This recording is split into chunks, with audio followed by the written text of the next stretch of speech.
വിശദമായ വാർത്തയിലേക്ക്. കലാഭവൻ മണി അന്തരിച്ചു. കൊച്ചിയിലെ സ്വകാര്യ ആശുപത്രിയിലായിരുന്നു അന്ത്യം. കരൾ സംബന്ധമായ അസുഖത്തെ തുടർന്ന് ചികിത്സയിലായിരുന്നു. മൃതദേഹം നാളെ പോസ്റ്റ്മോർട്ടം ചെയ്യും. ചലച്ചിത്ര താരം കലാഭവൻ മണി അതീവ ഗുരുതരാവസ്ഥയിൽ കൊച്ചിയിലെ സ്വകാര്യ ആശുപത്രിയിലുണ്ടെന്ന വാർത്ത പുറത്തുവരുന്നത് തന്നെ വൈകുന്നേരം 6 മണിയോടെയായിരുന്നു. കരൾ രോഗത്തെ തുടർന്ന് കലാഭവൻ മണി നേരത്തെ ഇവിടെ ചികിത്സയിലായിരുന്നു. രോഗം മൂർച്ഛിച്ചതിനെ തുടർന്ന് അത്യാസന്ന നിലയിലായ അദ്ദേഹത്തെ ഇന്നലെ വീണ്ടും ആശുപത്രിയിൽ പ്രവേശിപ്പിക്കുകയായിരുന്നു. ഗുരുതരാവസ്ഥയിലായതിനെ തുടർന്ന് ഇന്ന് ഉച്ചയോടെ വെന്റിലേറ്ററിലേക്ക് മാറ്റി. വൈകുന്നേരം 7:15 മലയാളത്തിന്റെ പ്രിയ നടൻ അന്തരിച്ചു. എന്നാൽ മരണകാരണം സംബന്ധിച്ച് ദുരൂഹതകൾ നിലനിൽക്കുന്നുണ്ട്. ആശുപത്രിയിൽ പ്രവേശിപ്പിക്കുമ്പോൾ അദ്ദേഹം മദ്യപിച്ചിരുന്നു. മദ്യത്തിൽ വിഷാംശം കലർന്നതായി സ്ഥിരീകരിക്കാത്ത വിവരങ്ങൾ ആശുപത്രി വൃത്തങ്ങളിൽ നിന്ന് ലഭിക്കുന്നുമുണ്ട്. വിഷാംശം ഉള്ളിൽ ചെന്നതായി ഡോക്ടർമാർക്ക് സംശയമുണ്ടായിരുന്നതിനാൽ ചേരനല്ലൂർ ചാലക്കുടി പോലീസിനെ ആശുപത്രി അധികൃതർ വിവരമറിയിച്ചു. മണിയുടെ മൊഴിയെടുക്കുന്നതിനായി പോലീസ് ആശുപത്രിയിലേക്ക് എത്താനിരിക്കെയാണ് മരണം സംഭവിച്ചത്. എന്നാൽ ഇത് സംബന്ധിച്ച ഔദ്യോഗിക വിവരങ്ങൾ കൈമാറാൻ ആശുപത്രി അധികൃതരും തയ്യാറായി. നടനെ ഒരു നോക്ക് കാണാൻ ചലച്ചിത്ര മേഖലയിലെ പ്രമുഖർ ആശുപത്രിയിലേക്ക് എത്തി. ചലച്ചിത്ര താരങ്ങളായ സലീം കുമാർ, ദിലീപ്, നാദിർ ഷാ, മഞ്ജു വാര്യർ, സാദിഖ്, കലാഭവൻ അൻസാർ തുടങ്ങിയവരും സംവിധായകരായ ബ്ലസ്സി, സിദ്ദിഖ്, തിരക്കഥാകൃത്ത് SN സ്വാമി തുടങ്ങിയ നിരവധി പ്രമുഖരും മണിയെ ഒരു നോക്ക് കാണാനെത്തി. പി രാജീവ്, ഹൈബി ഈഡൻ തുടങ്ങി രാഷ്ട്രീയ രംഗത്തെ പ്രമുഖരും കലാഭവൻ മണിയെ കാണാൻ ആശുപത്രിയിലെത്തി. പ്രിയ നടന്റെ മരണവിവരം വിശ്വസിക്കാനാകാതെ നൂറുകണക്കിന് ജനങ്ങൾ ആശുപത്രിയിലേക്ക് ഒഴുകിയെത്തി. രാത്രി 9:30 മണിയുടെ മൃതദേഹം തൃശൂർ മെഡിക്കൽ കോളേജിലേക്ക് കൊണ്ടുപോയി. രാവിലെ 9 മണിക്ക് തൃശൂർ മെഡിക്കൽ കോളേജിൽ മൃതദേഹം പോസ്റ്റ്മോർട്ടം ചെയ്യും. അതിനുശേഷം മണി പഠിച്ച ചാലക്കുടി ബോയ്സ് ഹയർ സെക്കൻഡറി സ്കൂളിൽ മൃതദേഹം പൊതുദർശനത്തിന് വയ്ക്കും. ചാലക്കുടി പോലീസ് അസ്വാഭാവിക മരണത്തിന് കേസ് രജിസ്റ്റർ ചെയ്തിട്ടുമുണ്ട്. News bureau, Kochi.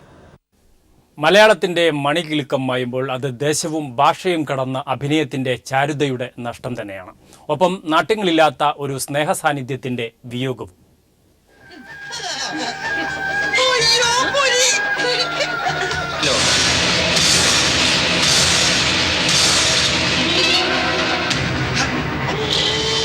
നടനവൈഭവത്തിന്റെ ചാരുതയ്ക്കൊപ്പം സ്നേഹസാന്നിധ്യത്തിന്റെ മണികിലുക്കം തന്നെയായിരുന്നു കലാഭവൻ മണി.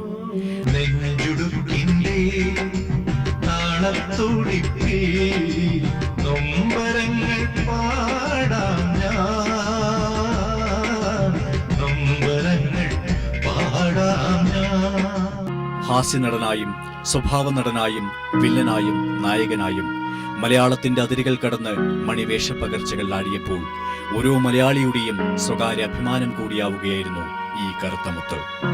ചാലക്കുടിയിൽ നിന്നും ജീവിതത്തിന്റെ പരാധീനതകൾക്കൊപ്പം പാട്ടിനെയും അനുകരണ കലയെയും കൂടെ കൂട്ടി. മിമിക്രി കലാകാരനായി കലാഭവനിലെത്തിയ മണി അക്ഷരം എന്ന ചലച്ചിത്രത്തിലെ ഓട്ടോറിക്ഷാ തൊഴിലാളിയായി ജീവിതത്തിന്റെ വേഷവും പകർത്തിവെച്ചു. സല്ലാപം എന്ന ചിത്രത്തിലെ ചിത്തുകാരൻ രാജപ്പന്റെ വേഷം സിനിമയിൽ ഏറെ ശ്രദ്ധേയനാക്കി. വാസന്തിയും ലക്ഷ്മിയും പിന്നെ ഞാനും, Karumadikuttan, Ben Johnson, Abraham Lincoln, Natturajavu, ഇങ്ങനെ നിരവധി വേഷങ്ങൾ. പിന്നീട് തമിഴിലും താരസാന്നിധ്യമായി. 2000-ൽ ദേശീയ തലത്തിൽ പ്രത്യേക ജൂറി പുരസ്കാരം, സംസ്ഥാന ചലച്ചിത്ര പുരസ്കാരങ്ങളടക്കം അനവധി അംഗീകാരങ്ങൾ. പ്രാരാബ്ധത്തിന്റെ ഇന്നലകളെ മറച്ചുവെക്കാതെ വെള്ളി വെളിച്ചത്തിലും നാട്യങ്ങളില്ലാത്ത നാട്ടിൻ പുറത്തുകാരനായി, ഇടതുപക്ഷ പ്രത്യയശാസ്ത്രത്തിന്റെ സഹയാത്രികനായി, അരുതായ്മയ്ക്കെതിരായ ശബ്ദമായി, അശരണർക്ക് കൈത്താങ്ങായി. ഈ മണികിലുക്കം മായുമ്പോൾ ഒരു നടനെ മാത്രമല്ല നമുക്ക് നഷ്ടമാകുന്നത്, പച്ചയായ ഒരു മനുഷ്യന്റെ സ്നേഹ സാന്നിധ്യം കൂടിയാണ്.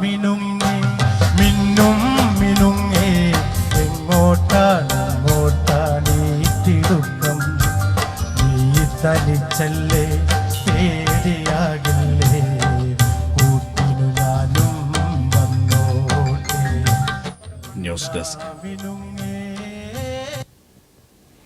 കൈരളി TV MD ജോൺ ബ്രിട്ടാസ് അവതരിപ്പിക്കുന്ന JB ജംഗ്ഷൻ തുടങ്ങിയത് മണിയിൽ നിന്നുമായിരുന്നു. മണിയുടെ സാന്നിധ്യം ആ പരിപാടിയെ ജനപ്രിയമാക്കുകയും ചെയ്തു. അഭിമുഖത്തിലുടനീളം ഒരു പച്ച മനുഷ്യനെ, ഒരു മനുഷ്യ സ്നേഹിയെയാണ് പ്രേക്ഷകർക്ക് കാണാൻ കഴിഞ്ഞത്. ചാലക്കുടി ചന്തയ്ക്ക് പോകുമ്പോൾ ചന്ദന വിവാദങ്ങൾ വേട്ടയാടുന്ന കാലത്താണ് കലാഭവൻ മണി ജോൺ ബ്രിട്ടാസിന്റെ JB ജംഗ്ഷന്റെ പ്രഥമ എപ്പിസോഡിൽ പങ്കെടുക്കാൻ എത്തുന്നത്. ഒരു നടന്റെ തലയെടുപ്പോ ഗരിമയോ ഒന്നുമില്ലാതെയാണ് ചോദ്യശരങ്ങളെ മണി നേരിട്ടത്. തന്റെ കഷ്ടപ്പാടിന്റെ, വേദനകളുടെ പഴയകാലം പറയുന്നതിൽ മറ്റു പലർക്കും താല്പര്യമില്ലെങ്കിലും അക്കാലം തനിക്കൊരിക്കലും മറക്കാൻ കഴിയില്ലെന്ന് മണി പറഞ്ഞു. ഒരു റീപ്ലേ നടത്തിയാൽ മണി നേരത്തെ പറഞ്ഞു, മണിയുടെ ഏറ്റവും വലിയ പ്രത്യേകത മണിക്ക് പഴയകാലം മറക്കാൻ പറ്റുന്നു. മറക്കൂല. അത് മറന്ന ഞാനില്ല സാറേ. ഒന്നുമില്ലായ്മയിൽ നിന്നും വലിയ സാമ്രാജ്യങ്ങൾ കെട്ടിപ്പൊക്കിയ സാധാരണക്കാരിൽ സാധാരണക്കാരനായിരുന്നു കലാഭവൻ മണി. മലയാളികളുടെ മനസ്സിന്റെ തിരശീല വെട്ടിപ്പിടിച്ച മണി സ്വന്തം ജീവിതത്തിന്റെ കഥനഭാരം അഴിച്ചുവെച്ചപ്പോൾ അത് അഭിമുഖത്തിനപ്പുറത്തേക്കുള്ള ജൈവികമായ അനുഭവമായി മാറി. ഓർമ്മകളുടെ ഓളം വെട്ടലിൽ ഗദ്ഗതചിത്തനായ മണി പല ഘട്ടങ്ങളിലും വികാരാധീനനായി, ചിലപ്പോൾ നിറകണ്ണുകളോടെ. ചാന്തുപൊട്ടും ചങ്കേലസും ചാർത്തി വരുന്നവളേ, പുലരിപ്പെണ്ണേ നിന്നെ കാണാൻ കൂടി വരിക. ചില വാക്കുകൾ അറം പറ്റിയോ എന്ന് സംശയം. തന്റെ മരണശേഷം തന്നെക്കുറിച്ച് പത്രങ്ങൾ എഴുതുന്നത് എപ്രകാരമായിരിക്കുമെന്ന് മണി ഇങ്ങനെ പറഞ്ഞു. മലയാള സിനിമയിൽ ഒരു പക്ഷെ ഞാൻ മരിക്കുമ്പോഴായിരിക്കും ഒരു ചാനലിലൊക്കെ ഏറ്റവും കൂടുതൽ റിപ്പോർട്ടുകൾ വരാം. എത്രയോ ഗാനങ്ങൾ അഭിനയിച്ചു, എത്രയോ സ്വന്തം ശബ്ദത്തിൽ പാടി അഭിനയിച്ച ഏക നടൻ എന്ന് പറയുന്നത് കലാഭവൻ മണിയാന്ന് പറയാം. പിന്നെ പ്രേക്ഷകരെ കയ്യിലെടുക്കാൻ ചില സ്ഥിരം നമ്പറുകൾ.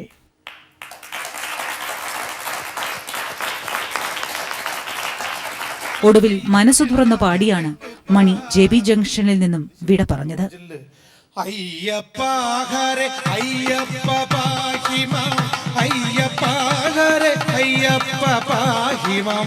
എൻ വീട്ടു തോട്ടത്തിൽ പൂവെല്ലാം കെട്ടുപാർ, എൻ വീട്ടു ജന്നൽ ന്യൂസ് ഡെസ്ക്. എല്ലാമേ കെട്ടു. നാടൻ പാട്ടുകൾക്ക് ഒരു പുനർജനിയായിരുന്നു കലാഭവൻ മണിയുടെ സ്വരമാധുര്യം. ചാലക്കുടി ചന്തക്ക് പോകുമ്പോ ചന്ദന ചോപ്പുള്ള മികാരി പെണ്ണിനെ കണ്ടേ ഞാൻ. ചെമ്പല്ലി കരിമീൻ ചെമ്മീനേ, പെണ്ണിന്റെ കൊട്ടലി നെയ്യുള്ള പിടയ്ക്കണ മീനാണേ. ചിരിച്ചും ചിന്തിപ്പിച്ചും സ്വതസിദ്ധമായ ശൈലിയിൽ നാടൻ പാട്ടുകൾ ആലപിച്ച് കലാഭവൻ മണി മലയാളി മനസ്സുകളിലേക്ക് ഇറങ്ങിച്ചെല്ലുകയായിരുന്നു. നാടൻ ശീലുകൾക്ക് ഒരു പുതുജീവനായിരുന്നു എന്നും ആ മണികിലുക്കം. കണ്ണിമക പ്രായത്തിൽ നിന്നെ ഞാൻ കണ്ടപ്പോൾ മാമ്പഴമാകട്ടേന്ന്, എന്റെ മുന്നാലെ മാമ്പഴമാകട്ടേന്ന്. നാടൻ പാട്ടുകളുടെ അവതരണം തന്നെയാണ് മണിയെ മറ്റു കലാകാരന്മാരിൽ നിന്ന് വേറിട്ടവനാക്കിയത്. നാടൻ പാട്ടുകൾ കൊണ്ട് മലയാളിയുടെ ആഘോഷ ദിനങ്ങളെ മണി എന്നും വ്യത്യസ്തമാക്കി. ജോലി കഴിഞ്ഞ് വിയർത്തു കുളിച്ചു വരുന്ന അച്ഛൻ വിയർപ്പകറ്റാനായി പാട്ടുപാടും. വിയർപ്പിന്റെ മണമുള്ള നാടൻ പാട്ടുകൾ. പിന്നീട് ആ പാട്ടുകൾ താൻ ഏറ്റെടുത്തു. അന്നത്തെ ആ പാട്ടുകൾ ഉയർത്തെഴുന്നേൽക്കുകയായിരുന്നു. അതിനൊരു നിമിത്തമാകാൻ കഴിഞ്ഞതിൽ അഭിമാനിക്കുന്നുവെന്നും മണി പറയുമായിരുന്നു.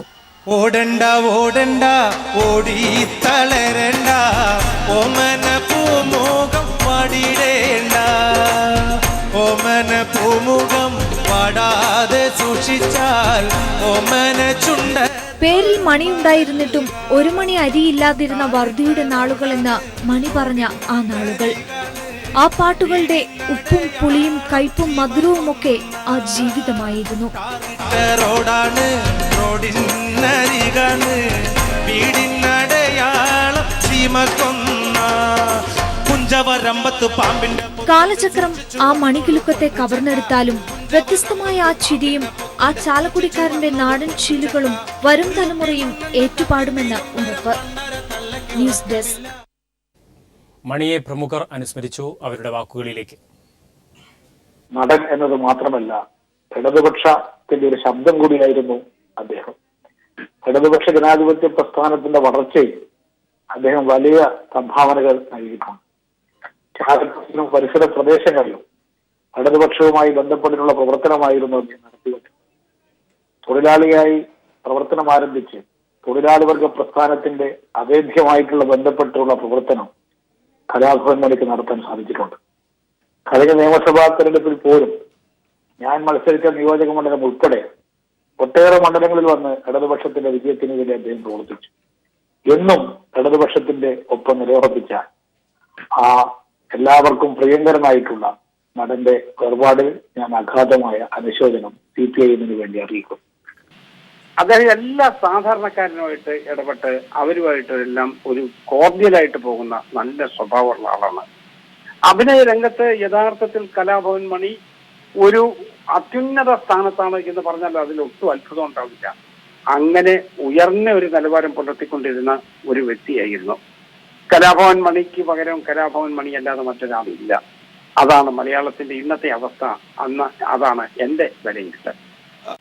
മലയാളത്തിന്റെയും അതിരുകൾക്കപ്പുറത്തേക്കുമായി സാന്നിധ്യം അറിയിച്ച സിനിമകളുണ്ട്. രജനീകാന്തിന്റെ കമലഹാസന്റെ ഒപ്പം അഭിനയിക്കുന്ന ഒരു വളർച്ചയിൽ മണി എത്തുകയുണ്ടായി.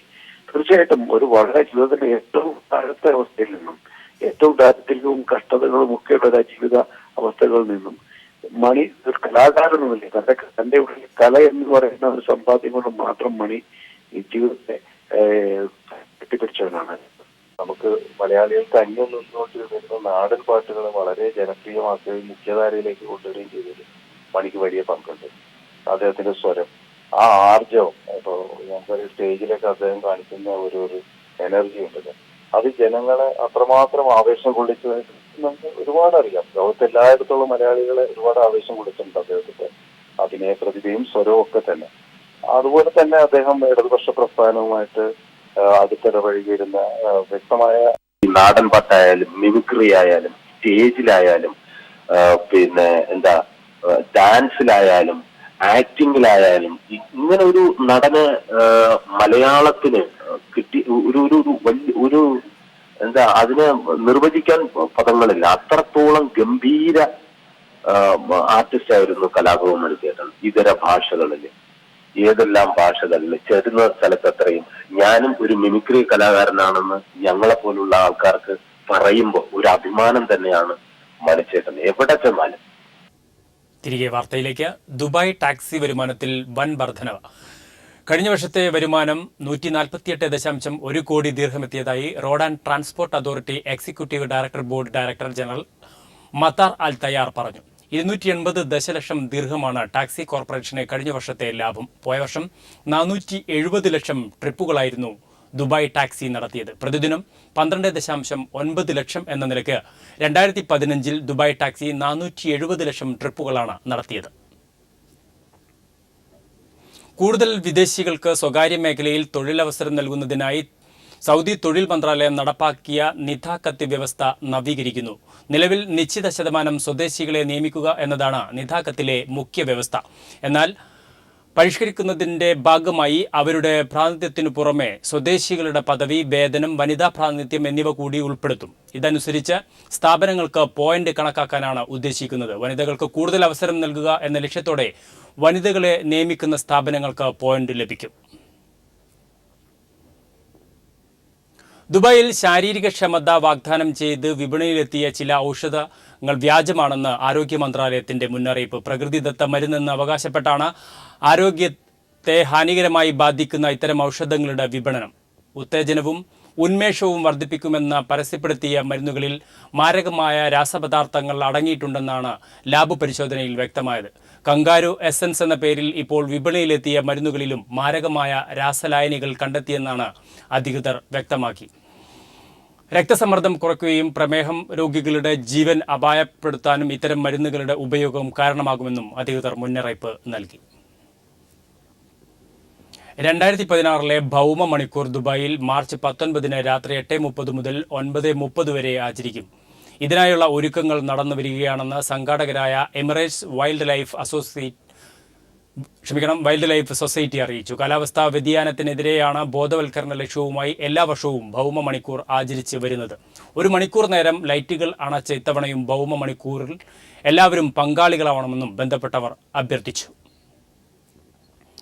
എമിറേറ്റ് റെഡ് ക്രസന്റിന്റെ നേതൃത്വത്തിൽ 2015 UAEയിൽ മാത്രം നടത്തിയത് 145 ദശലക്ഷം ദീർഘത്തിന്റെ ജീവകാരുണ്യ പ്രവർത്തനങ്ങൾ ആണെന്ന് അധികൃതർ അറിയിച്ചു. രാജ്യത്തിന്റെ വിവിധ ഭാഗങ്ങളിലുള്ള 10 റെഡ് ക്രസന്റ് ഓഫീസുകളിൽ രജിസ്റ്റർ ചെയ്ത 10 ലക്ഷം വരുന്ന ഇമറാത്തികൾക്ക്, പ്രവാസികൾക്കും അടക്കമാണ് ഈ സഹായത്തിന്റെ ഗുണം ലഭിച്ചത്. വിവിധ സാമൂഹിക സാഹചര്യങ്ങളിലും ആഘോഷവേളകളിലും നൽകിയതടക്കമാണ് ഇത്രയും വലിയ ധനസഹായമെന്ന് UAEക്കുള്ളിൽ റെഡ് ക്രസന്റ് നിർവഹിച്ചത് എന്നും അധികൃതർ അറിയിച്ചു. കുവൈത്തിന്റെ 55ാമത് ദേശീയ ദിനം, 25ാമത് വിമോചന ദിനം, അമീർ ഷെയ്ഖ് സഹബ അൽ അഹമ്മദ് അൽ ജബാൽ അൽ സഹാബ്, കിരീടാവകാശി ഷെയ്ഖ് നവാഫ് അൽ അഹമ്മദ് അൽ ജബാൽ അൽ സബാവ് എന്നിവർ അധികാരമേറ്റതിന്റെ 10ാം വാർഷികം എന്നിവയുടെ ഭാഗമായി കുവൈത്ത് ടവറിന് സമീപം സംഘടിപ്പിച്ച വെടിക്കെട്ടും ലേസർ ഷോയും കുവൈത്തിന്റെ മാനത്ത് വർണ്ണവിസ്മയം തീർത്തു. വർണ്ണവൈവിധ്യം കാണാനെത്തിയവരുടെ തിരക്ക് പ്രമാണിച്ച് വിവിധ റോഡുകളിൽ ഗതാഗത നിയന്ത്രണവും കനത്ത സുരക്ഷാ സംവിധാനവും ഏർപ്പെടുത്തിയിരുന്നു. ആയിരക്കണക്കിന് ആളുകളാണ് വർണ്ണവിസ്മയം ആസ്വദിക്കാൻ ടവറിന് സമീപം എത്തിയിരുന്നത്. കുവൈത്തിലെ മലയാളി മാധ്യമപ്രവർത്തകരുടെ കൂട്ടായ്മയായ മലയാളി മീഡിയ ഫോറത്തിന്റെ 2016-17 വർഷത്തേക്കുള്ള ജനറൽ കൺവീനറായി സാം പൈനമുടിനെയും കൺവീനർമാരായി ഇസ്മായിൽ പയ്യോളി, സലീം കോട്ടയിൽ എന്നിവരെയും തെരഞ്ഞെടുത്തു. സത്താർ കുന്നിലാണ് ഓഡിറ്റർ. കഴിഞ്ഞ ദിവസം അബ്ബാസിയ ഫോക്ക് ഓഡിറ്റോറിയത്തിൽ വെച്ച് നടന്ന വാർഷിക ജനറൽ ബോഡി യോഗത്തിൽ തോമസ് മാത്യു കടവിൽ തെരഞ്ഞെടുപ്പ് നിയന്ത്രിച്ചു. നടൻ കലാഭവൻ മണിയുടെ നിര്യാണത്തിൽ വിവിധ പ്രവാസി സംഘടനകൾ അനുശോചിച്ചു. മലയാള സിനിമയ്ക്ക് വലിയ നഷ്ടമാണ് മണിയുടെ നിര്യാണത്തിലൂടെ ഉണ്ടായിട്ടുള്ളതെന്ന് അബുദാബി കേരള സോഷ്യൽ സെന്റർ അനുശോചിച്ചു.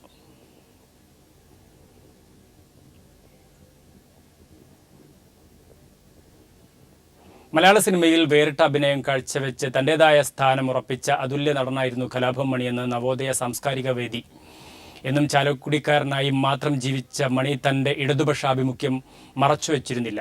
കമ്മ്യൂണിസ്റ്റ് പ്രസ്ഥാനത്തിനോടൊപ്പം നിൽക്കാനും അതിൽ അഭിമാനം കൊള്ളുന്നുവെന്ന് ഉറക്കെ പറയാനും മണി മടി കാണിച്ചിരുന്നില്ലെന്നും നവോദയ പ്രസ്താവനയിൽ പറഞ്ഞു. മണിയുടെ വേർപാടിൽ മുഴുവൻ മലയാളികൾക്കൊപ്പം നവോദയ സാംസ്കാരിക വേദിയും അഗാധമായ ദുഃഖവും അനുശോചനവും രേഖപ്പെടുത്തി. പ്രശസ്ത സിനിമാ നടൻ കലാഭവൻ മണിയുടെ ആകസ്മികമായ വേർപാടിൽ അസീർ പ്രവാസി സംഘം കേന്ദ്ര കമ്മിറ്റി അനുശോചനം രേഖപ്പെടുത്തി. ഹാസ്യത്തിന്റെ പുതിയ മാനങ്ങൾ നൽകുമ്പോൾ തന്നെ നാടൻ പാട്ടുകൾക്ക് പുതുജീവൻ നൽകുകയും ജനകീയവൽക്കരിക്കുകയും ചെയ്ത നടനായിരുന്നു മണി. സ്റ്റാർ എന്ന നിലയിൽ ഉയർന്നു നിൽക്കുമ്പോൾ തന്നെ സാധാരണക്കാർക്കൊപ്പം നിൽക്കുകയും ചെയ്തിരുന്നു. പ്രിയ നടന്റെ വേർപാടിൽ അസീർ പ്രവാസി സംഘം കേന്ദ്ര കമ്മിറ്റി അഗാധമായ ദുഃഖവും അനുശോചനവും രേഖപ്പെടുത്തി. മുസ്ലിം വ്യക്തി നിയമത്തിൽ സ്ത്രീകൾക്ക് സ്വാതന്ത്ര്യമില്ലെന്ന് ജസ്റ്റിസ് കെമാൽ പാഷ. വ്യക്തി നിയമത്തിൽ കാലോചിതമായ മാറ്റങ്ങൾ വരുത്തണമെന്നും പുരുഷ മേധാവിത്വത്തിന് വഴി തെളിയിച്ചത് മത മേലധ്യക്ഷന്മാരെന്നും കെമാൽ പാഷ പറഞ്ഞു. അന്താരാഷ്ട്ര വനിതാ ദിനത്തിന് മുന്നോടിയായി സംഘടിപ്പിച്ച പരിപാടിയിൽ സംസാരിക്കുകയായിരുന്നു ജസ്റ്റിസ് കെമാൽ പാഷ. മുസ്ലിം ലോ കോഡിഫൈ ചെയ്തേക്കുന്നത് പറഞ്ഞാൽ അത് കോഡിഫൈഡ് ലോ അല്ല, യഥാർത്ഥത്തിൽ ഒന്നുമില്ല. പ്രസിഡൻഷ്യൽ വാല്യൂസ് മാത്രം എടുത്തുകൊണ്ടുള്ള ഒരു നിയമമാണ് മുസ്ലിം ലോ എന്ന് പറഞ്ഞ് നമ്മുടെ രാജ്യത്ത് ഇപ്പോൾ നിലവിലിരിക്കുന്ന നിയമം. ഖുർആൻ അനുശാസിക്കുന്ന എല്ലാം വേണം എന്ന് പറഞ്ഞാൽ ആണുങ്ങൾക്ക് എത്ര കല്യാണം വേണമെങ്കിലും കഴിക്കാം, ഒരു കുഴപ്പമില്ല. എത്ര കുഞ്ഞുങ്ങളാവാം, അതൊന്നും ഒരു പ്രശ്നമില്ല. അതുപോലെ തന്നെ സ്ത്രീ അതിനെ എപ്പോൾ വേണമെങ്കിലും എടുത്ത് ദൂരെ എത്തിയാം. മെത്രാൻ കായൽ നികത്താനുള്ള ഉത്തരവിൽ അപാകതകളുണ്ടെങ്കിൽ പുനഃപരിശോധിക്കുമെന്ന് മുഖ്യമന്ത്രി ഉമ്മൻചാണ്ടി. കായൽ നികത്താൻ അനുമതി നൽകിയ തീരുമാനം പിൻവലിക്കണമെന്നും VM സുധീരനും ആവശ്യപ്പെട്ടു. അതേസമയം കായൽ നികത്താൻ അനുമതി നൽകിയതിൽ കോടികളുടെ അഴിമതിയെന്ന് കോടിയേരി ബാലകൃഷ്ണൻ ആരോപിച്ചു. മെത്രാൻ കായൽ നികത്താനുള്ള ഉത്തരവ് വിവാദമായ പശ്ചാത്തലത്തിലാണ് പുനഃപരിശോധിക്കുമെന്ന് മുഖ്യമന്ത്രി ഉമ്മൻചാണ്ടി പറഞ്ഞത്. കോൺഗ്രസിനുള്ളിൽ നിന്ന് തന്നെ വിവിധ കോണുകളിൽ നിന്ന് വിമർശനമുയരുകയും ചെയ്തു. ഏതെങ്കിലും വിധത്തിൽ അതിന് തെറ്റായിട്ടുണ്ട്, അല്ലെങ്കിൽ അത് വേണ്ട എന്നുള്ള അഭിപ്രായം ഉണ്ടെങ്കിൽ നിശ്ചയമായിട്ടും ആ കാര്യം പരിശോധിക്കും. KPCC പ്രസിഡന്റ് ഇത് സംബന്ധിച്ച് എന്നോട് സംസാരിച്ചിട്ടുണ്ട്, അത് ഞങ്ങൾ പരിശോധിക്കും. കായൽ നികത്താൻ അനുമതി നൽകിയ തീരുമാനം പിൻവലിക്കണമെന്ന് KPCC അധ്യക്ഷൻ VM സുധീരൻ ആവശ്യപ്പെട്ടു. ഈ കാര്യം സംബന്ധിച്ച് KPCCക്ക് കൃത്യമായ ഒരു നിലപാടുണ്ട്. അതിൻ്റെ അടിസ്ഥാനത്തിൽ ഈ തീരുമാനം പിൻവലിക്കണം എന്ന് റവന്യൂ മന്ത്രിയോട് ആദ്യമേ ആവശ്യപ്പെട്ടു. ഇന്നലെ വൈകിട്ട് മുഖ്യമന്ത്രിയുമായും ആഭ്യന്തര വകുപ്പ് മന്ത്രിയുമായും സംസാരിക്കാൻ അവസരം കിട്ടിയിരുന്നു.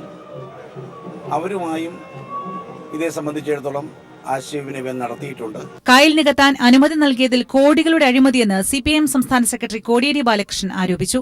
LDF അധികാരത്തിലെത്തിയാൽ മന്ത്രിസഭാ തീരുമാനങ്ങൾ പുനഃപരിശോധിക്കുമെന്നും കോടിയേരി പറഞ്ഞു. 425 ഏക്കർ കായലും നെൽവയലും നികത്താൻ അനുമതി കൊടുത്തിരിക്കുകയാണ്. കോടിക്കണക്കിന് ഉറുപ്പികളുടെ അഴിമതിയാണ് ഇതിന്റെ പിന്നിലുള്ളത്. ഈ 3 മന്ത്രിസഭാ യോഗം ചേർന്ന് 822 ഫയലുകളിലാണ് തീരുമാനം ഉണ്ടാക്കിയത്. ഈ 822 തീരുമാനങ്ങളും അഴിമതി നിറഞ്ഞ തീരുമാനങ്ങളാണ് ഗവൺമെന്റ് കൈക്കൊണ്ടത്. ഫേസ്ബുക്ക് പോസ്റ്റിലൂടെയാണ് DGP ജേക്കബ് തോമസ് നിലം നികത്തലിനെതിരെ പ്രതികരിച്ചത്. കായൽ നികത്തൽ ശ്രമങ്ങൾ സൂര്യതാപമേൽക്കുന്നവരുടെ ശാപമോ എന്നായിരുന്നു ജേക്കബ് തോമസിന്റെ പോസ്റ്റ്. തെരഞ്ഞെടുപ്പ് പെരുമാറ്റച്ചട്ടം നിലവിൽ വരുന്നതിന് തൊട്ടുമുൻപാണ് മെത്രാൻ കായൽ നികത്താൻ റവന്യൂ വകുപ്പ് ഉത്തരവിട്ടത്. കോട്ടയം കുമരകത്തെ മെത്രാൻ കായലിലെ 378 ഏക്കർ റെക്കിൻഡോ ഡെവലപ്പേഴ്സ് പ്രൈവറ്റ് ലിമിറ്റഡിനും അനുബന്ധ കമ്പനികൾക്കും ടൂറിസം പദ്ധതികൾക്കായി നികത്താം എന്നായിരുന്നു ഉത്തരവ്. വിവിധ ബ്യൂറോകൾക്കൊപ്പം ന്യൂസ് ഡെസ്ക്. തെരഞ്ഞെടുപ്പ് പ്രഖ്യാപനത്തിന് തൊട്ടുമുമ്പ് വനഭൂമി പതിച്ചു നൽകുന്ന ചട്ടങ്ങളിലും സർക്കാർ ഭേദഗതി വരുത്തി. പതിച്ചു നൽകിയ വനഭൂമിയിൽ പാറ ഖനനമാകാമെന്നാണ് ഭേദഗതി നിർദ്ദേശം. കോറി മാഫിയയ്ക്ക് വേണ്ടി തയ്യാറാക്കിയ ചട്ട ഭേദഗതിയുടെ പകർപ്പ് പീപ്പിൾ TV പുറത്തുവിട്ടു. പശ്ചിമഘട്ടം ക്വാറി മാഫിയയ്ക്ക് തീരെഴുതുന്നതിന് ഭൂപതിവ് ചട്ടങ്ങളിൽ ഭേദഗതി വരുത്തിയത് നേരത്തെ വിവാദമായിരുന്നു. ഇതിനു പിന്നാലെയാണ് മറ്റു വനമേഖലകളിലെ ക്വാറി മാഫിയകൾക്ക് വേണ്ടി വനഭൂമി പതിച്ചു നൽകൽ ചട്ടത്തിലും ഭേദഗതി വരുത്തുന്നത്. ഭൂമി കൃഷിയോഗ്യമാക്കുന്നതിനായി പാറ ഖനനമാകാമെന്നാണ് പുതിയ ഭേദഗതി. ലാൻഡ് റവന്യൂ കമ്മീഷണറേറ്റിൽ കഴിഞ്ഞ ദിവസം തയ്യാറാക്കിയ ഭേദഗതി നിർദ്ദേശത്തിന്റെ പകർപ്പാണ് പീപ്പിൾ പുറത്തുവിടുന്നത്. കൃഷിക്കല്ലാതെ മറ്റാവശ്യങ്ങൾക്ക് ഭൂമി ഉപയോഗിച്ചാൽ പട്ടയം റദ്ദാക്കുമെന്ന വ്യവസ്ഥയും പുതിയ നിർദ്ദേശത്തിൽ ഒഴിവാക്കിയിട്ടുണ്ട്. പതിച്ചു കിട്ടിയ ഭൂമിയിൽ 1 വർഷത്തിനകം ഉടമ താമസിക്കണമെന്ന വ്യവസ്ഥയും കരടിൽ നിന്ന് ഒഴിവാക്കിയിട്ടുണ്ട്. സമയപരിധി 30 വർഷമാക്കണമെന്നാണ് പുതിയ നിർദ്ദേശം. 1970-ലെ വനഭൂമി പതിവ് ചട്ടം അനുസരിച്ച് പതിച്ചു നൽകിയ ഭൂമിയിലധികവും വൻതോതിൽ പാറസമ്പത്തുണ്ട്. കൃഷിയോഗ്യ വനഭൂമി പതിച്ചു നൽകൽ ഭേദഗതി ചട്ടം 2016 എന്ന് പേരിട്ട പുതിയ നിർദ്ദേശങ്ങൾ കൃഷിക്ക് വേണ്ടിയല്ല, വൻതോതിലുള്ള പാറ ഖനനം ലക്ഷ്യമിട്ടാണെന്നും വ്യക്തം. ഭേദഗതി അടിയന്തര പ്രാധാന്യത്തോടെ നടപ്പാക്കണമെന്നും നിർദ്ദേശമുണ്ട്. പവിത്രമായ പരിസ്ഥിതി നിയമങ്ങളെല്ലാം മാഫിയകൾക്ക് വേണ്ടി കാറ്റിൽ പറത്തുകയാണ് റവന്യൂ വകുപ്പ്. വനഭൂമി പതിച്ചു നൽകൽ ചട്ടങ്ങളിൽ വരുത്തിയ പുതിയ ഭേദഗതി നിർദ്ദേശമാണ് ഏറ്റവും ഒടുവിലത്തെ ഉദാഹരണം. MR സജേഷ്, തിരുവനന്തപുരം.